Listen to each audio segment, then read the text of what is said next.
Celso, nosso companheiro de academia José de Alencar, é um filósofo. E ele, por coincidência, hoje escreveu esse aforisma, né, que, de uma certa forma, reflete bem muita coisa que eu penso. Tudo engloba o universo. Sem dúvida, a imaginação. Existir é logo o que penso. O sol iluminando a meditação, súbito encontro é imenso. Onde ele leva a preocupação de falar, de estar com Deus. A palavra, o conceito de Deus é vago e, de uma maneira mais inteligente, ele se confunde com o universo. Então, o Dr. Celso Portugal é uma pessoa inteligente que eu gosto de ver. Até tem um nome, porque aqui é o Telos, né? Essa forma de escrever tem um nome especial. Mas eu, pessoalmente, né, também tenho minhas dúvidas, e dúvidas gigantescas, que desde a infância só fizeram crescer. E a principal delas é o que a gente é de fato, o que pensa, com quem deve andar, amizades, ideias. Isso me levou até a criar esse blog para reunir pensamentos, informações, relatos de filósofos da história, de uma maneira mais sintética que é possível graças ao YouTube, a Google, vamos até dizer com mais amplitude, que começou esse processo, e as redes sociais. Atualmente, estou lendo um livro de Wittgenstein, que cai como uma luva em inúmeras experiências que tive, como professor, palestrante, falando para multidões, enfrentando uma série de desafios que acabam formando a base filosófica que nós temos. A verdade é que nós temos que estudar sempre, ou não temos. A ignorância, muitas vezes, é o melhor caminho para a felicidade. A dúvida é sempre um pesadelo. E a menos que a gente tenha uma certa tranquilidade ao pensar, porque vivemos num mundo complexo e, felizmente ou não, ganhamos uma capacidade de raciocínio que ultrapassa a média, talvez, dos nossos antepassados. O que leva a gente a inúmeros conflitos com aqueles que têm convicções. Tem até inveja daqueles que têm convicções.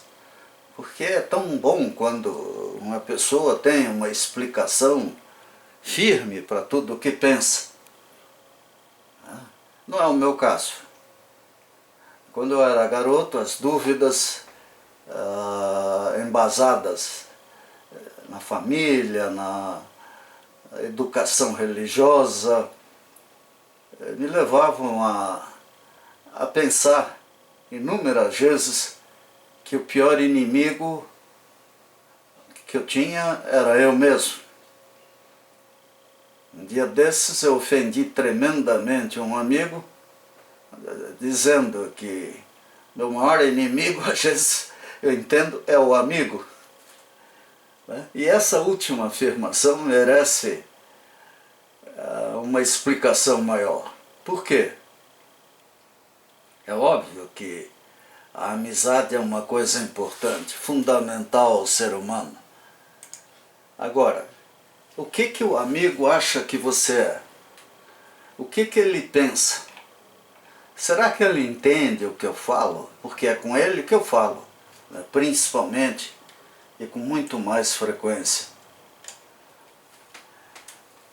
Aí vem a questão de sempre.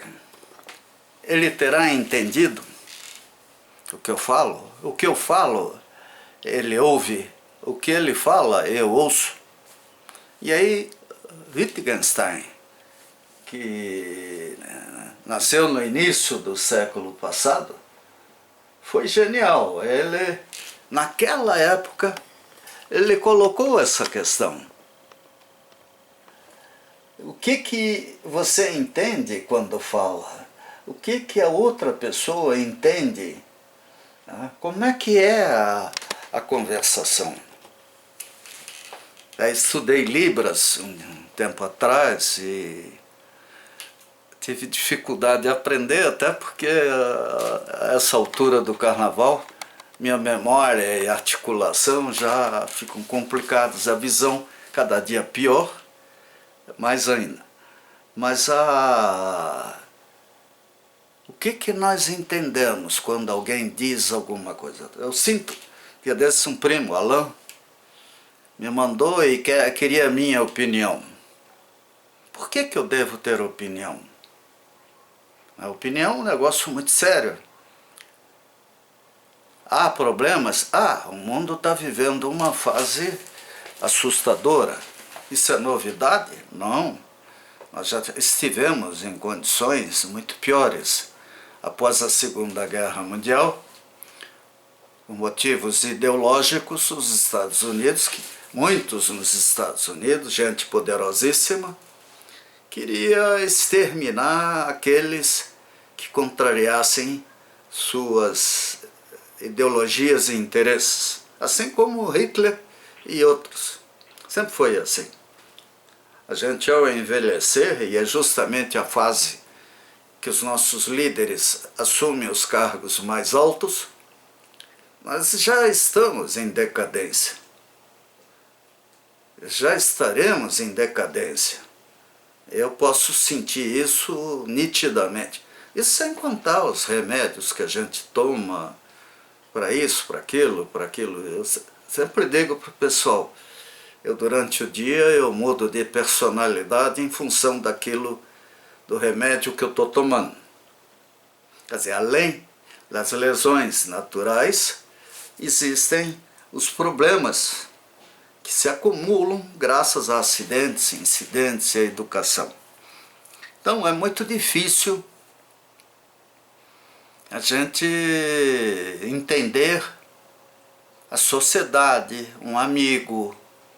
É até mais fácil entender um inimigo, porque o inimigo a gente atribui a ele uma série de defeitos e age e reage como se estivesse em frente a uma manada de elefantes. Agora, aqui, né, a coisa se complica. Até a internet, meu Deus, está, graças a tanta perturbação e interesses comerciais, as famosas redes sociais, blogs, acabam se submetendo a interesses que são muito distantes da educação universal, da informação universal, que é de inestimável valor. No Brasil, a crise que vivemos assusta.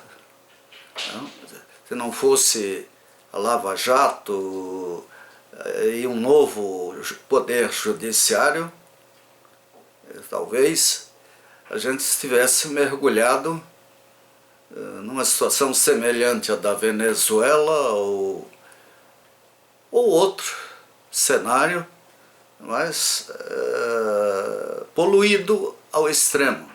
Então, desde o mensalão, essas outras, tudo isso depois, inclusive até, por ironia, viabilizado pela nossa ex-presidenta Dilma Rousseff, quando ela regulamentou a delação premiada.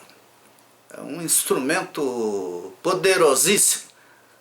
A delação premiada já tinha regulamentação, mas travada de muitas maneiras e de uma forma amena.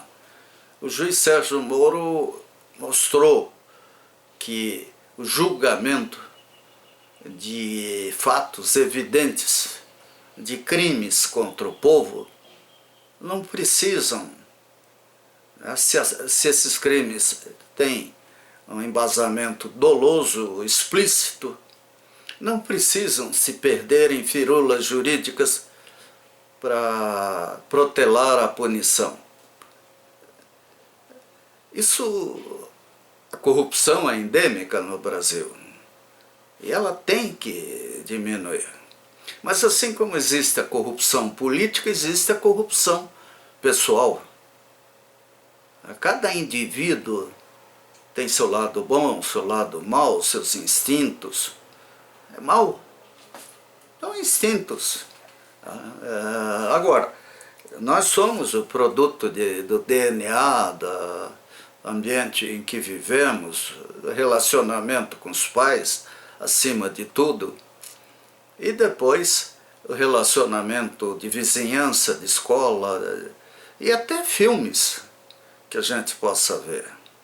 Fico surpreso até, às vezes, com a falta de critério na programação dos canais de TV aberto, porque provavelmente a produção desses filmes deve achar que o Brasil inteiro é que nem a cidade do Rio de Janeiro ou São Paulo.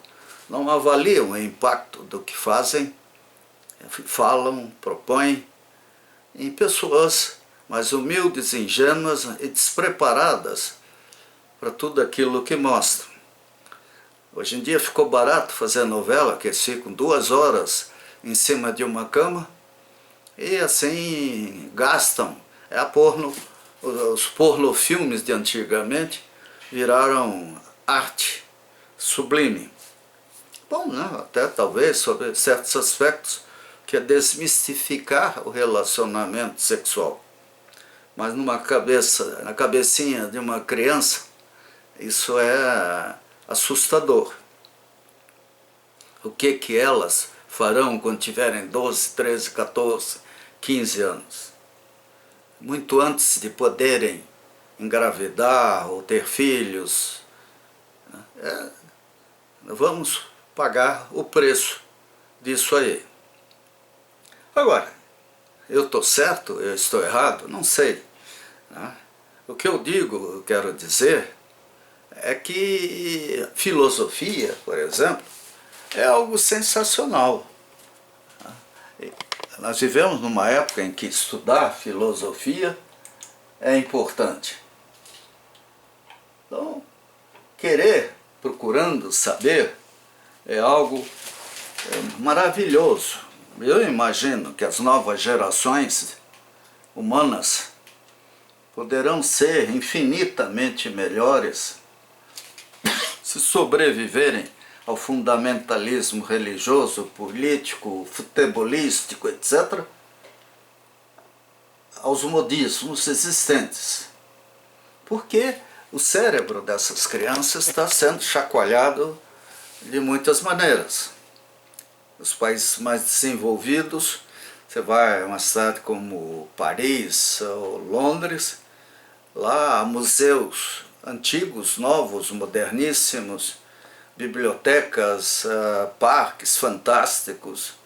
Dali certamente teremos novos gênios da humanidade. No Brasil, a crise econômica também ensina, né? Justamente nesses momentos de crise institucional que a gente ganha bons cantores, pensadores. A Bossa Nova foi um momento, cinema novo brasileiro, a Bossa Nova, foi um negócio fantástico. Como os filmes, após a Segunda Guerra Mundial, e na crise, durante a crise dos anos 30,